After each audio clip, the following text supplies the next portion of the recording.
주가 80% 급등한 세계 1위 배터리 업체에 비하면 LG엔솔 주가는 너무 싸다. 유튜브 풀버전 보러 가기.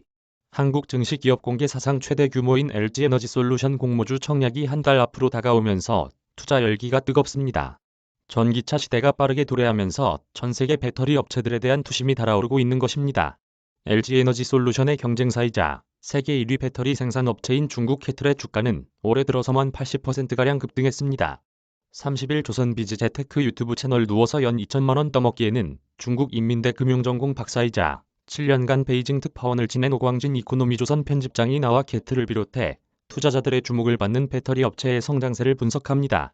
오 편집장은 캐틀 주가는 2018년 상장 이후 한동안 정체를 보이다가 작년 이후 급상승했다면서 매출액과 순이익은 고공행진하고 있고 세계 배터리 점유율 역시 작년 말까지만 해도 LG에너지솔루션과 차이가 거의 없었으나 올해는 국내 배터리 3사 점유율 총합을 뛰어넘을 정도로 성장해 사실 주가가 오르지 않을 이유가 없다고 했습니다.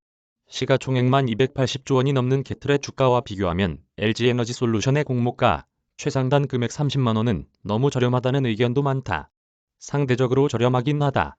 주가 수익 비율을 보면 LG에너지솔루션은 약 71배 정도인데 캐틀은 146배로 2배가 넘는다.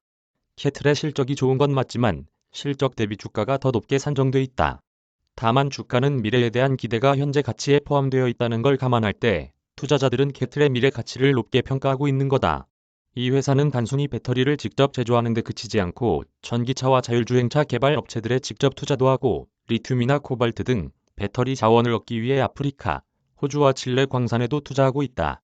또 배터리셀을 만드는데 필요한 설비 제조업체 투자부터 싱가포르 물류업체 GLP와의 협력까지 배터리 사스를 견고하게 갖춰 생태계를 만들어가고 있다.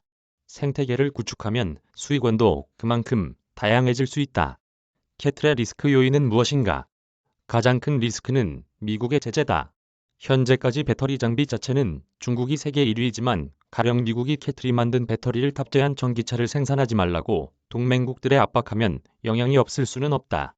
조 바이든 미국 대통령이 자주 언급하는 게 우리의 이익과 가치를 공유하지 않는 나라에 의존해선 안 된다는 것인데 미국이 말하는 민주주의 가치는 시진핑 정부에서 절대 타협 대상이 될 수 없다. 민주주의를 인식하는 개념도 다르고 중국은 미국식 민주주의를 왜 전 세계가 받아들여야 하느냐고 주장하고 있다. 이런 이유로 미중 갈등이 예사롭지 않다고 본다.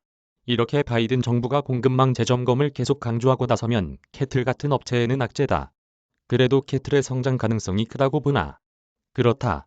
아직까지 배터리는 앞선 반도체에 비해 미국의 견제에 크게 휘둘리지 않고 있고 캐틀이 워낙 탄탄하게 성장하고 있으니 투자 매력도는 높다. 다만 투자를 워낙 많이 해서 부채도 고려해야 하는데 중국 정부가 키우고자 하는 기업에 대해선 부채 리스크도 어느 정도 용인하고 더 키우는 면이 있다.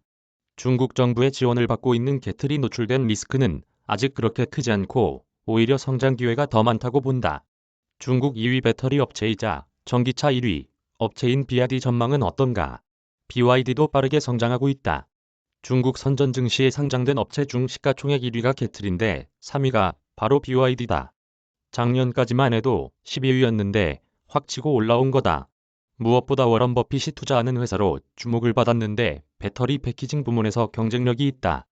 또 전기차까지 진출해 전기차 배터리 쪽을 크게 강화하고 분사까지 하려는 단계에 있다. 캐틀을 비롯한 중국 배터리 업체에 대한 더 자세한 설명은 조선비즈 유튜브 채널 누이더의 바이든 시무룩. 전 세계 1위 중국 캐틀의 큰 그림 편에서 확인할 수 있습니다. 카피라이트 조선비즈 앤 조선.com